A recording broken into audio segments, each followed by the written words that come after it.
guys, it's me again. Welcome to my channel. Dahil quarantine ngayon, naka-lockdown tayo, kailangan natin magtipid. So, gagawa po ako ng lumpiang Shanghai. Paparamihin natin yung 100 pesos na giniling using singkamas para dumami siya. Ito yung ingredients na kakailanganin natin. Giniling na baboy, lumpia wrapper, toyo, suka, carrots, syempre ang singkamas. So, start na tayo. First, kalasin po natin yung lumpia wrapper, guys. May nakalimutan po akong ilagay yung sibuyas at bawang panggisa. Kasi po, ginigisa ko po yung Shanghai ko pag nagluluto po ako kasi ayaw ng anak ko yung parang half cook yung loob. Yung listahan po ng ingredients, lagay ko na lang po ulit sa description box.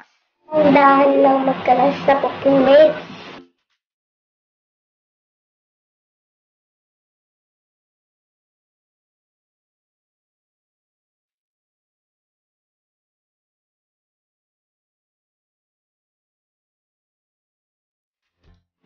Charan! Tapos na! Balatan lang po natin ang singkamas. 3 singkamas. Magtatabi po ako ng 2.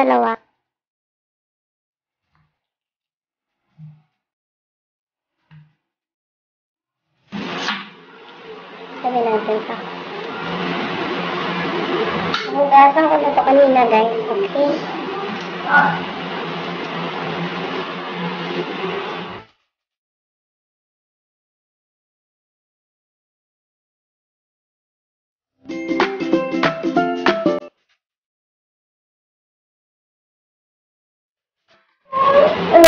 Dirty!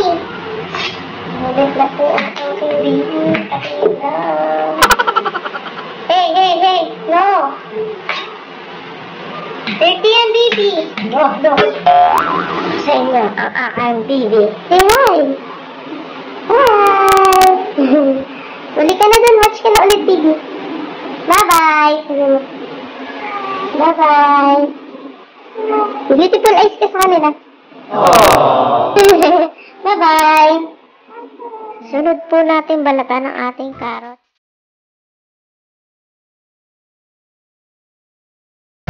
Kuhain natin ng maliliit para madali siyang i-blend. Pwede naman po siyang kuhain ng maliliit. Kaso pag may baby ka, ang hirap.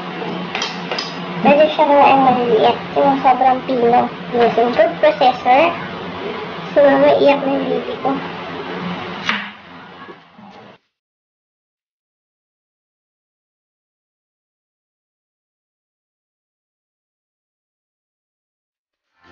So, na siya, guys. Hugasan ko lang ulit.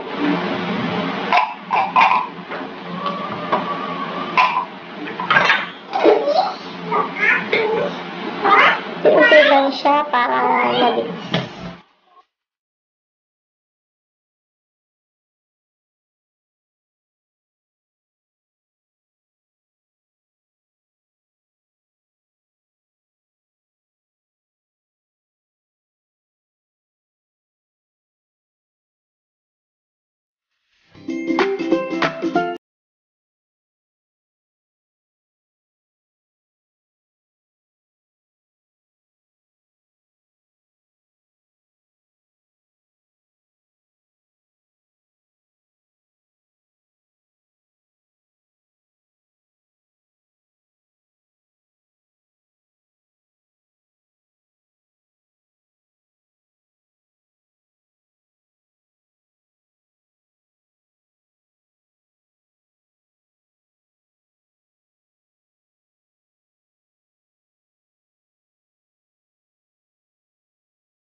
Shanghai, lalagay ko lang po sa strainer para ma-drain yung sabaw niya at di mabasa ang ating lumpia wrapper once na binalot na natin. And pag nalamig po, magbabalot ko na siya sa lumpia wrapper ko.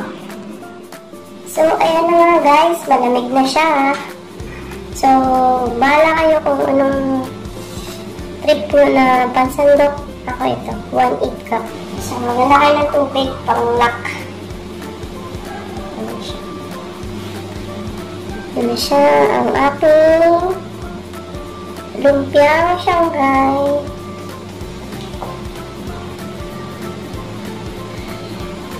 Kamayin ko na siya ha, kami naman kakain nito eh.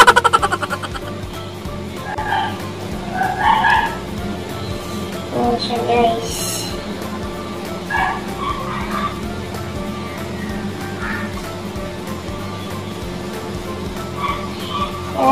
Lalak natin siya.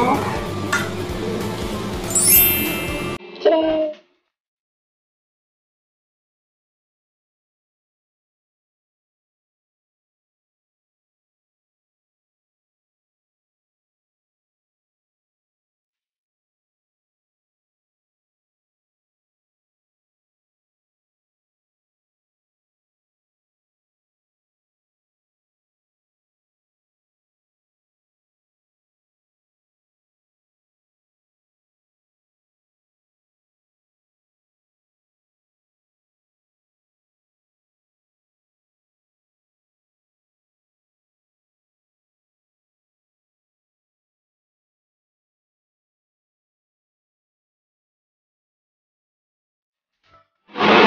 Hello guys, dali siya.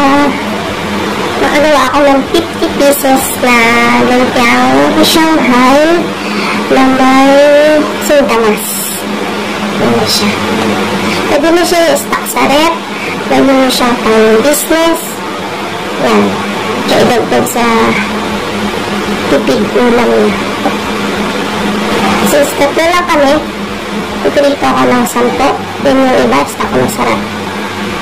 Sige, prito na. Init lang po tayo ng ating mantika. Ilagay tayo ng mantika. I-deep fry natin siya para maganda. So, ayan na guys, mainit na. Lagyan na natin ng ating Shanghai. Careful guys, mainit po ang mantika.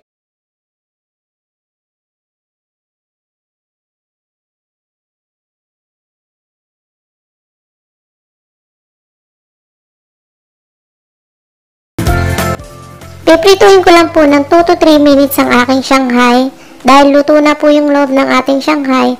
Once na maluto na po yung lumpia wrapper, pwede na po natin siyang hanguin. Kasi ginasa ko siya kanina, kaya luto na yung loob niya. So after 2 to 3 minutes, pwede na po natin patayin ang ating kalan. Nga guys, naluto ng ating lumpiang Shanghai na may singkamas. Yan. Pwede nyo rin siya idagdag sa inyong recipe para alam nyo naman ngayon, dapat magtipid tayo dahil sa nangyayari. So yun, thank you for watching guys. Ingat po lahat. God bless.